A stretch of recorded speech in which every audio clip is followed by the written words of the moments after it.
Bismillahirrahmanirrahim. Wal maqalatus sabi'atu wal isruna. Itu ya. Wal maqalatus sabi'atu wal isruna. Dan maqalah yang ke-27. An Abdullah bin Mas'ud, dari Abdullah bin Mas'ud radhiyallahu anhu. Sahabat Nabi, ini salah satu sahabat utama Nabi. Adiman,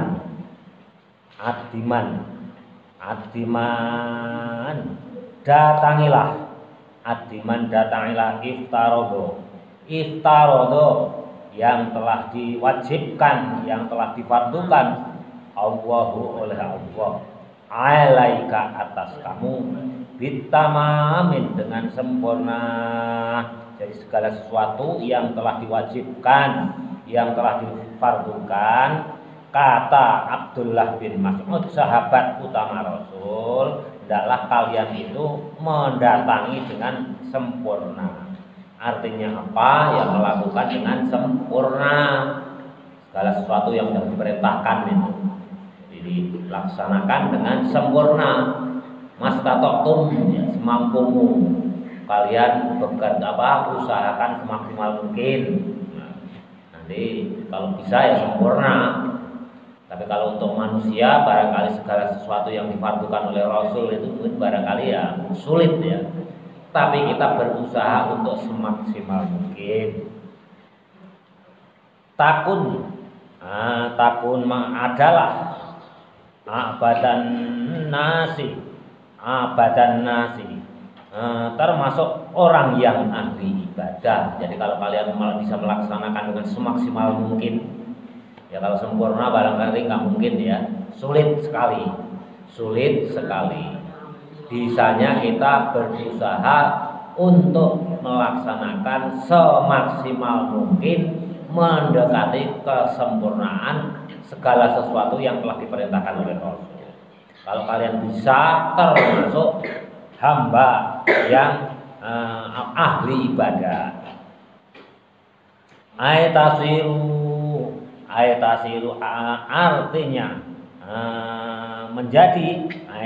artinya menjadi aksaron nasi, dari kebanyakan manusia ibadatan, yang ahli ibadah. Nah, kalau kalian bisa mendekati ya, segala sesuatu yang telah diperintahkan oleh Rasul, syukur sempurna, itu kalian itu termasuk orang yang ahli ibadah dari kebanyakan manusia. Nah, kebanyakan manusia disebutkan dari kebanyakan manusia. Jadi kebanyakan manusia itu apa? Ya tentunya bukan ahli ibadah. Yang ahli ibadah itu sedikit sekali.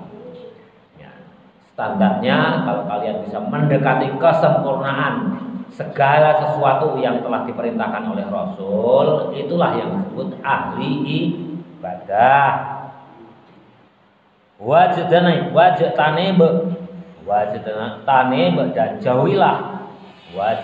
dan jauhilah maharima yang telah diharamkan Allahi oleh Allah.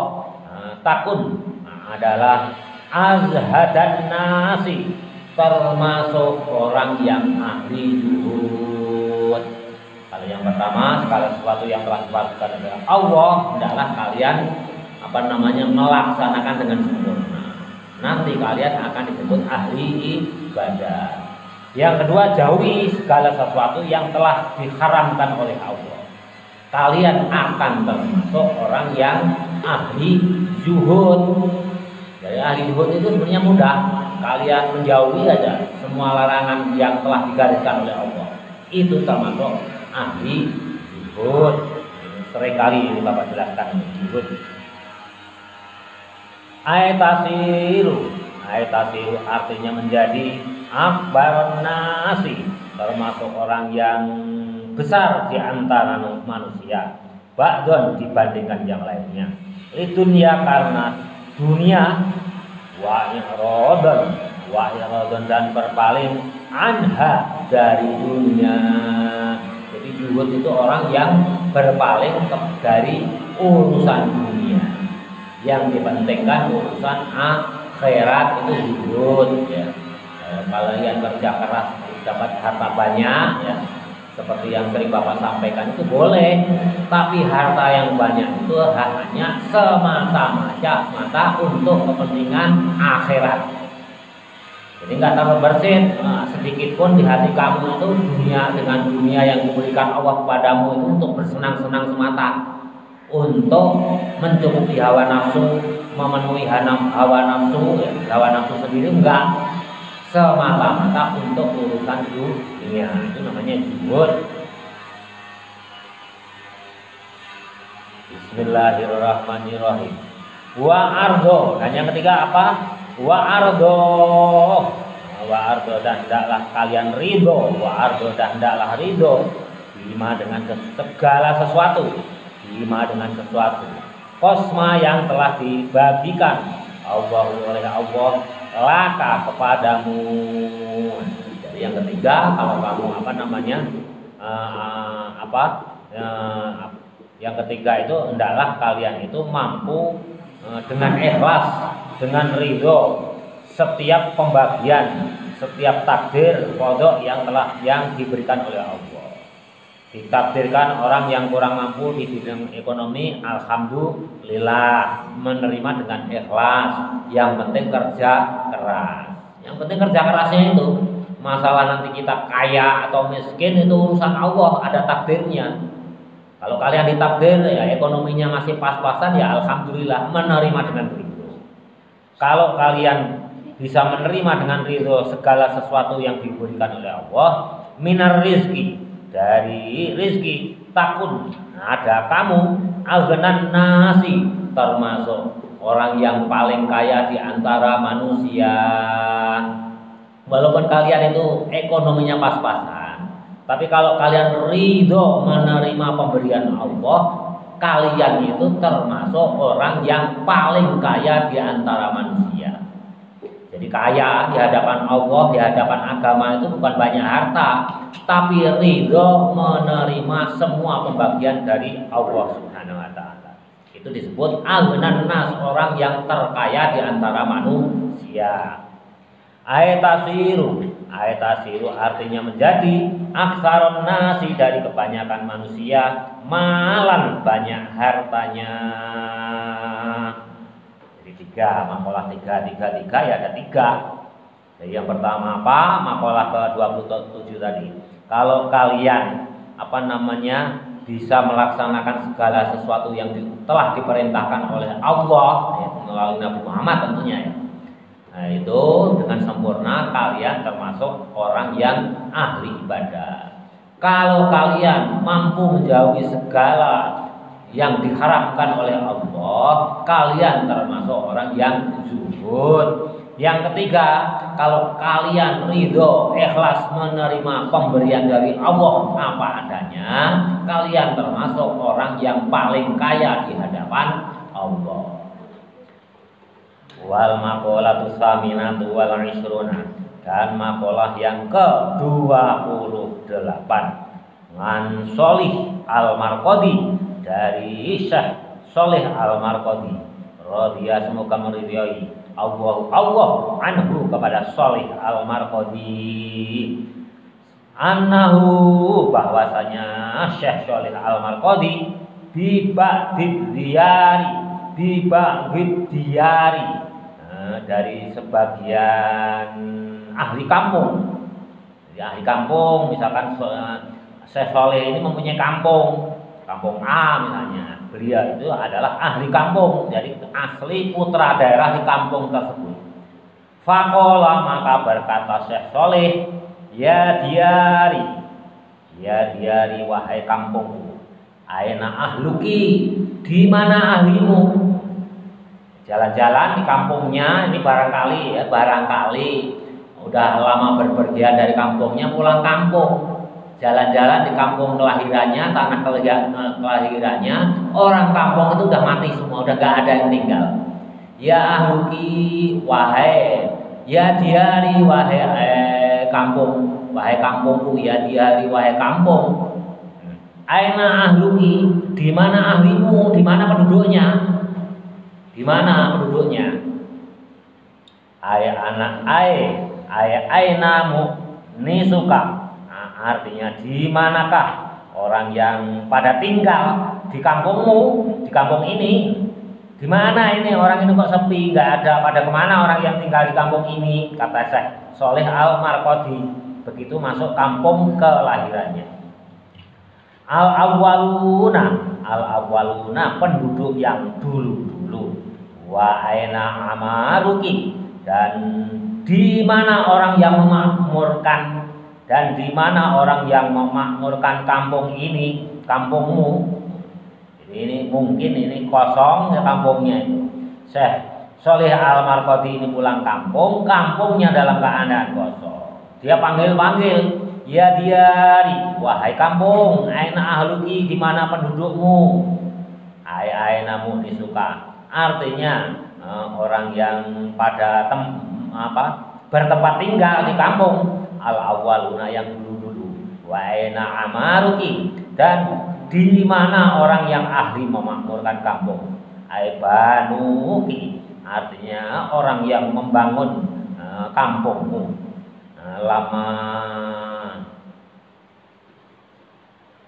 Lamaduna,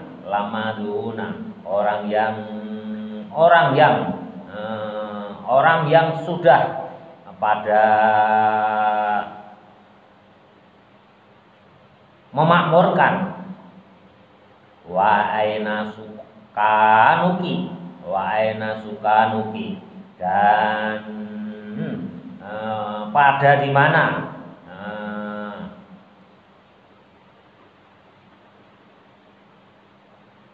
pada kemana pendudukmu? Orang yang bangun rumah itu pada kemana? Penduduknya pada kemana? Ini berarti kampung itu kosong. Al-aqdamuna, yang sudah dulu-dulu, pada kemana sih penduduknya kok kosong? Pada kemana yang bangun rumah kok rumahnya ditinggal? Ini Syekh Sholih Al-Marqadi itu berkata demikian. Apakah mungkin terjadi sekarang daerah-daerah terpencil itu kampungnya banyak yang kosong? Daerah-daerah terpencil ya di Cisewu, Garut sana itu banyak yang kosong. Karena apa? Sudah nggak tahan, sudah nggak minat tinggal di kampung halaman. Karena apa? Serba susah. Ya, serba susah. Internet nggak masuk, modernisasi nggak masuk. Perlu apa-apa jauh sekali, mau bangun rumah beli bata jauh sekali. Ditinggalkan itu kampung itu. Ini terjadi saat sekarang ini. Pergi di kota, mencari pekerjaan di kota. Nah, Syekh Sholih tadi pulang kampung kosong lompong. Teriak-teriak, wahai kampungku, kemana ahlinya, kemana penduduknya, kemana yang membangun rumah, ini kok kampungnya kosong, kurang lebih begitu ya. Fahatafa maka mendahului, bihi dengan Syekh Sholih Al-Marqadi tadi, hatifu suara. Jadi suaranya Syekh Sholih Al-Marqadi itu mendahului karena apa? Suara itu kan cepat, udah masuk ke dalam kampung. Syekh Sholih Al-Marqadi tadi masih di pintu kampung, jadi mendahului suaranya. Aisoho artinya berteriak, berteriak. Aisoha artinya berteriak. Jadi masuk pintu gapura kampung itu udah teriak-teriak, wahai kampungku, di mana penduduknya, di mana yang membangun rumah, kok sekarang ditinggal kosong melompong, ya kira-kira gitu ya kalau bahasa kita. Jadi mendahului suaranya.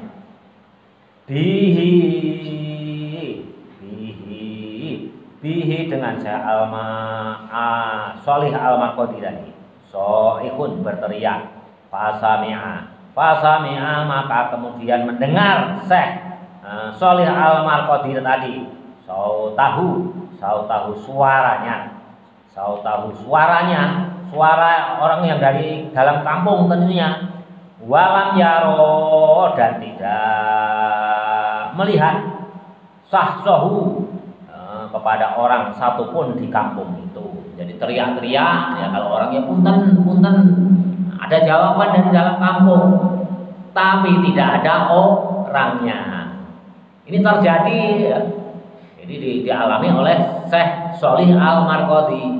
Punten, nah, kira-kira gitu. Di dalam kampung ada jawaban mangga, tapi tidak ada orangnya. Syekh Sholih Al-Marqodi itu tidak melihat satu orang pun, tapi hanya mendengar jawabannya. Bismillahirrahmanirrahim. Bismillahirrahmanirrahim. Fasami'a, maka mendengar Syekh Sholih Al-Marqodi sautahu, suaranya dari kampung tadi. Walam yaro, dan tidak melihat Syekh Sholih Al-Marqodi sahsahu, satu orang pun. Ingkotoat sudah terputus. Ingkotoat sudah terputus. Asaruhum bekas mereka. Bekasnya kampung itu udah terputus, nggak ada bekasnya. Hanya ada jawaban aja, punten mangga, dijawab oleh dari dalam kampung itu. Sedangkan orangnya sudah nggak ada bekasnya, nggak ada batang hidungnya satu orang pun. Tapi jawabannya ada. Alamatuhum, nah, artinya penduduknya itu udah nggak ada bekasnya.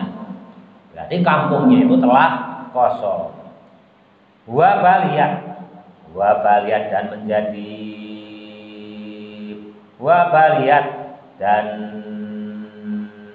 menjadi rusak. Baliyat itu kan cobaan. Wabaliyat dan menjadi rusak. Aifaniat artinya hancur. Dari kampung itu sudah rusak, sudah hancur, nggak ada penduduknya. Tapi Syekh Sholih punten-puntenan itu ada yang menjawab. Tahtat tarobi, udah hancur lebur. Tahtat tarobi, di bawah apa? Turab itu apa? Tarob itu apa? Debu, tanah. Jadi sudah hancur lebur di bawah tanah. Mungkin barangkali bekas ada gempa kali ya, ada gunung meletus barangkali kan nggak jelas. Jadi udah hancur di bawah tanah. Ajsamuhum, jasadnya, jisimnya. Jadi orangnya itu sudah hancur, rusak di bawah tanah. Wabakiyatu dan masih ada akmaluhum, amal mereka orang kampung. Kola ida ya. Kolaid itu sedikit, kalau kolaida apa? Dikalungkan. Wabakiyatu dan masih ada akmalahum, amalnya orang kampung. Kolaida dikalungkan di lehernya. Jadi amalnya orang kampung itu masih ada. Kolaida dikalungkan di lehernya. Atwaqon, artinya dikalungkan di anakihim, juga di lehernya. Jadi ini bahasa kiasan ya. Ya orang udah nggak ada, ya di kampung itu nggak ada orang kan masih ada bekas amalnya dikalungkan di lehernya. Itu bahasa kiasan. Artinya apa? Orang-orang kampung itu dulunya ahli kebaikan, sehingga amalnya itu masih berbekas, dibawa kemana-mana. Dia mati, rusak, hancur, terkubur di dalam tanah pun, amal kebaikannya itu masih dibawa. Ini bahasa kiasan. Wal maqalatu tasi'atu wal isruna, jadi terjadi ya. Itu terjadi. Kemarin di Gunung Merapi juga terjadi ya. Gunung Merapi meletus, itu terkubur di dalam tanah, tidak bisa ditemukan. Kalau tsunami kemarin di Aceh banyak yang ditemukan ya, 1-2 yang enggak. Ya. Tapi kalau Gunung Merapi meletus kemarin Mbah Marijan. Nah, sebagian penduduk itu enggak ditemukan sampai sekarang, hilang, kampungnya hilang karena tertutup oleh debu letusan Gunung Merapi. Nah, ini terjadi zaman dulu juga di kampungnya Syekh Sholih Al-Marqodi. Orangnya boleh hancur, tapi amalannya tetap dibawa mati oleh orang yang kena musibah. Bismillahirrahmanirrahim. Wal maqalatu tasi'atu wal isruna, dan maqalah yang ke-29 an Aliin radhiyallahu anhu, dari Ali radhiyallahu anhu. Radhiya, semoga meridhai Allah anhu kepada Ali bin Abi Thalib. Wa karrama, dan semoga Allah memuliakan wajahahu, wajahnya Abi Thalib atau Sayyidina Ali.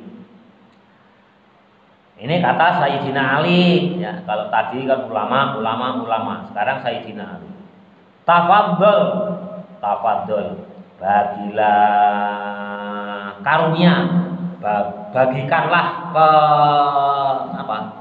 bagikanlah kebahagiaan, bagikanlah kamu karunia alaman atas seseorang syita yang kamu kehendaki.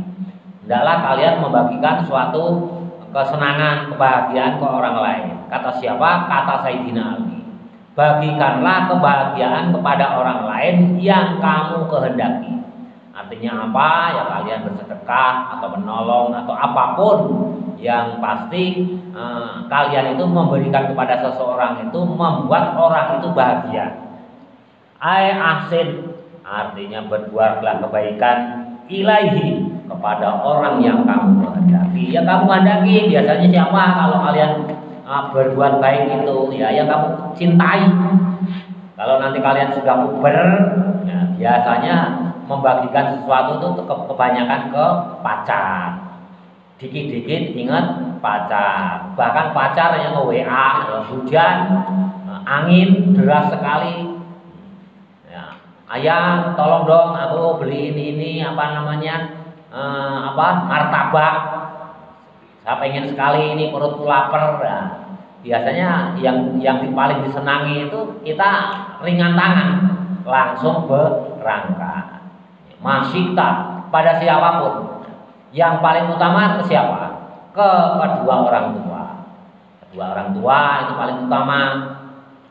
Yang kedua ke guru.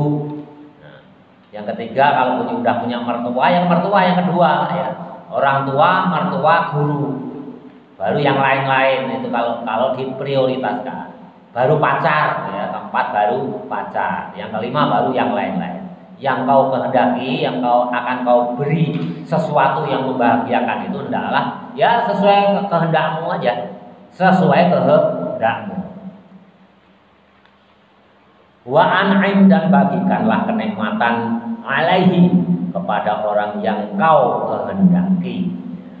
Baikan kenikmatan, misalkan mau bagi-bagi uang nih saya, ya sesuai yang kau kehendaki, siapapun ya. Fa'anta, kalau kalian itu bisa melaksanakan itu, fa'anta, maka sesungguhnya kamu amiruhu, menjadi pemimpin orang yang kau beri beri karunia atau kenikmatan, yang kau beri kebahagiaan atau kenikmatan, yang kau beri uang, yang kau beri ilmu, kamu itu menjadi pemimpinnya. Fa'anta amiruhu, maka kamu itu menjadi pemimpinnya orang yang kamu beri. Ain ahsanta, artinya jika kamu berbuat baik ila sahsin, kepada seseorang, bila atoi dengan memberi, sirta, maka menjadi kamu amiron, pemimpin, lahu, kepada seseorang yang telah kamu beri. Itu jadi pemimpin. Jadi kalau kalian rajin memberi kepada seseorang ya, berarti kamu itu otomatis menjadi pemimpin orang yang kamu beri. Itu udah otomatis itu sudah otomatis. Misalkan ada orang fakir, orang miskin, kaya, diberi terus oleh orang kaya, ya otomatis orang kaya itu menjadi pemimpinnya orang fakir yang sering diberi itu. Setiap disuruh pasti nurut, setiap dipanggil kamu datang walaupun hujan, nurut ya. Karena pemimpinnya orang yang biasa memberi kepadanya, itu sudah otomatis. Jadi kalau kalian ingin jadi pemimpin itu gak mudah. Hendaklah kalian itu menjadi ahli sedekah, ahli berinfak, ahli menjadi pemberi ilmu, bukan hanya harta ya.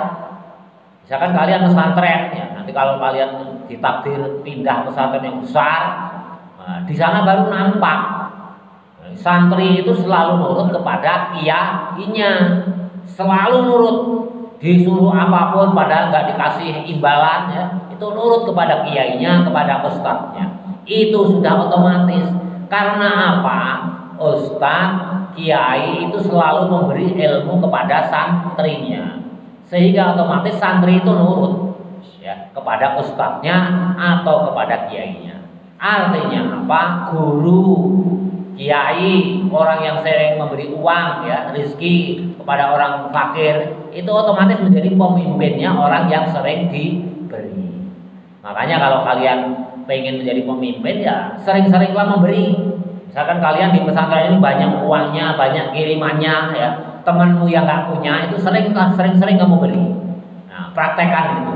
Nanti kamu suruh apapun, orang yang kamu suruh, yang sering kamu beri itu pasti nurut. Tolong dong itu cuciin sepatu, nurut ya. Tolong dong beliin ini ke warung, nurut. Karena apa? Menjadi terikat. Karena sering diberi, dia nggak enak hati. Otomatis hatinya itu terikat oleh orang yang sering memberi, entah itu ilmu ya. Kok saya nggak bisa, tolong dong kasih pelajaran untukku, ajarkan kepadaku. Kalau kalian sering minta diajarkan, otomatis kalian itu nurut terhadap orang yang mengajarkan. Otomatis orang yang mengajarkan, orang yang memberi itu menjadi pemimpinnya. Kata siapa? Kata Sayyidina Ali bin Abi Thalib. Jadi kalian harus percaya. Kalau kalian nggak percaya kepada Ali bin Abi Thalib ya kebangetan. Nah, karena udah dijamin surga oleh Rasul. Dia menjadi menantu Rasul, termasuk sahabat yang paling utama, sahabatnya Rasul. Bismillahirrahmanirrahim.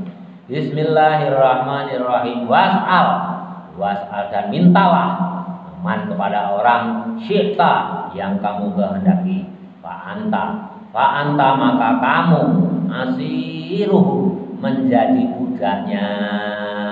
Nah, sebaliknya kalau kalian sering minta kepada seseorang, otomatis kalian itu akan menjadi budaknya.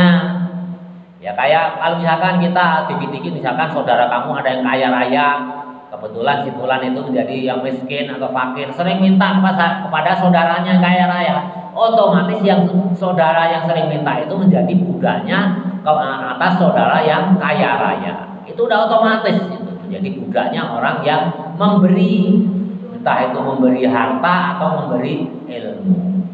Nah, ini kata Sayyidina Ali, walaupun tidak diharuskan itu udah otomatis. Hati orang yang sering meminta itu terikat kepada orang yang sering memberi, otomatis yang sering memberi itu menjadi tuannya, yang sering meminta menjadi budaknya. Jadi apa kesimpulannya? Makanya jangan sekali-kali kalian itu sering-sering minta ke siapapun. Karena apa? Kalau kalian sering minta kepada seseorang, otomatis kamu itu menjadi budaknya orang yang kamu mintai. Itu otomatis itu. Makanya jangan sering-sering minta. Yang minta itu ya ke orang tua ya, ke ayah, ke ibu itu minta. Kalau kita menjadi budaknya orang tua ya itu sudah suatu kewajiban ya, nggak masalah.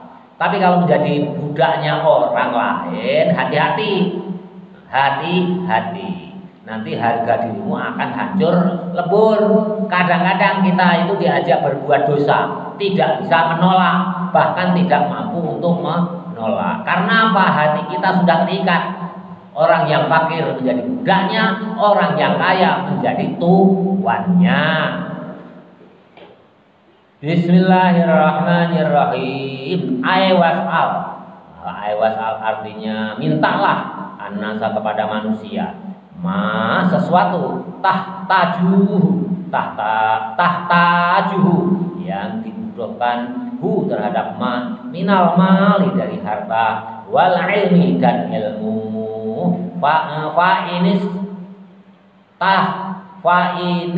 tajta, betul ya? Fa ini tajta maka sesungguhnya membutuhkan kamu ila syahsin kepada seseorang fi dzalika terhadap mal atau ilmu sirta, maka jadilah kamu abdan hamba lahu kepadanya. Jadi kalau kalian minta membutuhkan sesuatu harta atau ilmu pada seseorang, otomatis kamu itu kalau sering ya, kalau sekali-kali nggak masalah, tapi kalau sering-sering kamu minta entah itu harta atau ilmu, otomatis kalian itu menjadi budaknya orang yang kamu mintai. Itu otomatis. Itu kata siapa? Kata Sayyidina Ali bin Abi Thalib. Makanya kalau di pesantren itu santri itu nurut sekali kepada ustadznya, kepada pengasuhnya, kepada kiainya. Kenapa? Ya nurut terhadap nasihatnya Sayyidina Ali. Ini yang menasihati Sayyidina Ali, hendaklah kamu itu nurut, ikut, ya, waro, tawadu terhadap ustadzmu, terhadap pengasuhmu, terhadap kiaimu. Ini yang menasihati Sayyidina Ali. Makanya orang-orang pesantren itu adabnya luar biasa sekali. Kamu lihat nanti kalau pulang ya liburan di YouTube itu, di pesantren-pesantren besar, ustadznya mau lewat saja, santrinya itu berbaris menundukkan diri, persis yang diajarkan di taklim, membungkukkan diri, hormat kepada guru yang mau lewat. Bukan apa-apa, ini menuruti nasihat dari Sayyidina Ali bin Abi Thalib. Ini nasihatnya Sayyidina Ali bin Abi Thalib. Nanti kalau kalian buka, biar wawasan kalian itu terbuka. Kalau liburan itu buka yang bermanfaat. Di sana besar, ustadz mau lewat, santrinya berbaris membungkukkan badan, hormat kepada gurunya. Ini sebagai manifestasi, sebagai budaknya. Karena apa? Ustadznya itu setiap saat memberikan ilmu.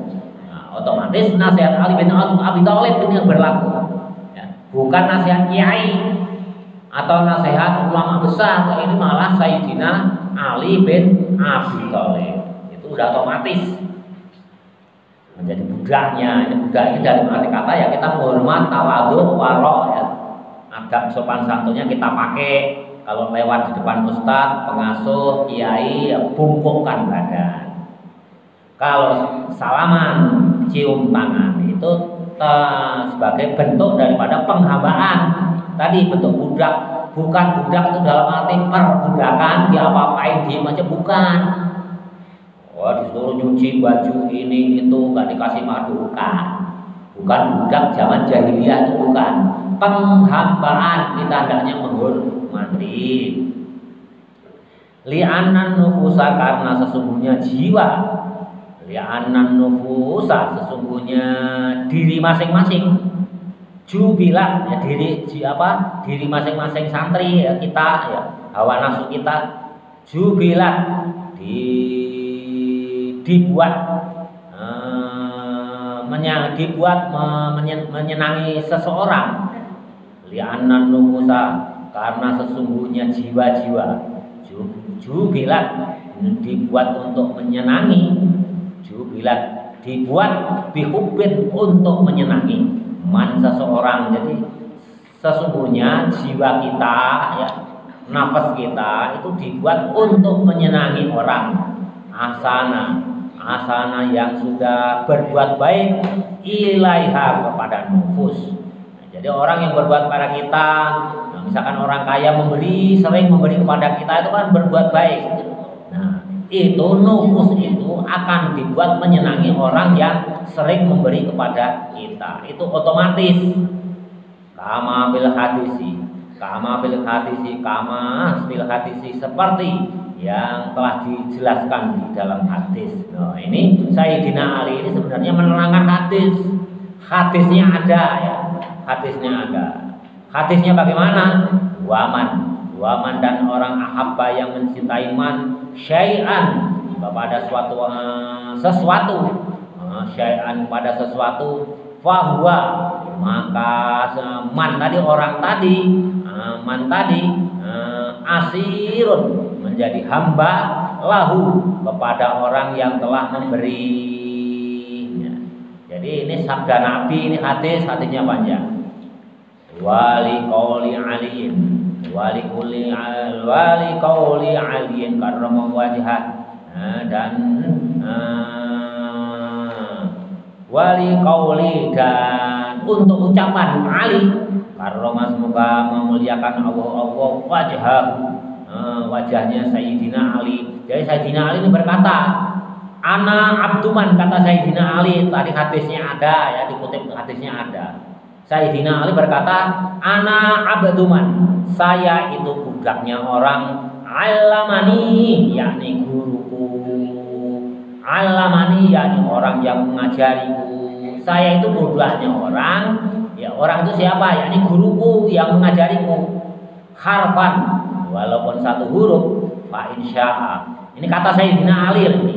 Fa insya'a, maka jika menghendaki guruku, ya orang yang memberi ilmu atau orang yang memberikan rizki, ba'ani, fa insya'a, maka jika menghendaki guruku tadi, ba'ani, untuk menjual diriku. Wa insya'a, dan jika menghendaki guruku tadi, ahtaqoni, untuk memerdekakan diriku. Jadi apapun yang dikehendaki oleh guruku, aku akan mengikuti. Karena apa? Karena aku itu budak guruku. Siapa yang berkata? Sayyidina Ali. Ya, kebetulan gurunya Sayyidina Ali siapa? Nabi Muhammad. Jadi Sayyidina Ali itu menganggap dirinya itu sebagai budaknya Nabi Muhammad. Ya kalau guru kita siapa? Ya santri ya. Jadi guru kalian sekarang, hendaklah kalian mengikuti. Ya. Tolong dong cuciin baju. Kalau kalian nggak sedang sibuk, laksanakan. Terus saya nanti akan membawa berkah. Karena apa? Ini nasihat Sayyidina Ali. Kalian sehat, ya, fisiknya sehat, nggak sedang apa-apa. Tiba-tiba gurumu, kiaimu minta tolong untuk mencucikan misalkan lap, berangkat, cucikan itu. Tolong cucikan motorku, itu motor kotor sekali ini misalkan. Ibu nggak sempat ini, tolong cucikan. Nah, kalian dalam keadaan senggang waktu, badan sehat walafiat, lakukan. Niscaya nanti akan mendapatkan berkah dari nasihat Nabi Muhammad dan nasihat Sayyidina Ali ini. Karena apa? Sayyidina Ali ini adalah dasarnya adalah hadis Nabi. Seandainya mau dijual, mau dimerdekakan, mau dijual menjadi budak, terserah guruku, kata Sayyidina Ali. Wastagni, dan hendaklah kalian itu merasa diri kalian itu kaya raya. Saya ini kaya raya. Merasa hendaklah kalian itu seolah-olah orang yang kaya raya. Wastagni, dan hendaklah kalian itu seolah-olah menjadi orang yang kaya raya. Aman dari orang syita yang engkau kehendaki. Fa innaka, maka sesungguhnya kamu nadiruhu menjadi pesaing orang yang kamu hadapi itu ya, pesaing yang sebanding. Misalkan ada orang yang kaya, temenmu ada yang kaya raya, sombong, pedit, ya, nggak pernah sedekah, nggak pernah berbagi lah. Kalian di hadapan orang yang kaya raya yang sombong tadi itu seolah-olah kamu juga orang yang kaya raya. Sehingga apa? Kamu dengan orang kaya raya yang sombong tadi sebanding, pesaing yang sebanding dengan orang yang kaya yang sombong tadi. Jadi kadang-kadang menyombongkan diri itu boleh. Misalkan ada orang yang kaya sombong, dia pedit, bakhil, nggak pernah infak, siapapun.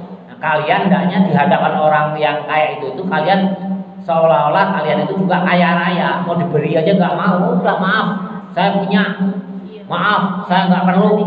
Nah, sehingga kalian itu menjadi pesaing yang sebanding terhadap orang yang kaya yang sombong. Bismillahirrahmanirrahim. Iktafi artinya mencukupkan bima dengan sesuatu indaka di sisimu, minar rizki, dari rizki, wala taftakir, dan janganlah fakir bil mali, dalam urusan harta, li syahsin, kepada seseorang, ghaniyin, orang yang kaya, kathirul mali, orang yang banyak hartanya.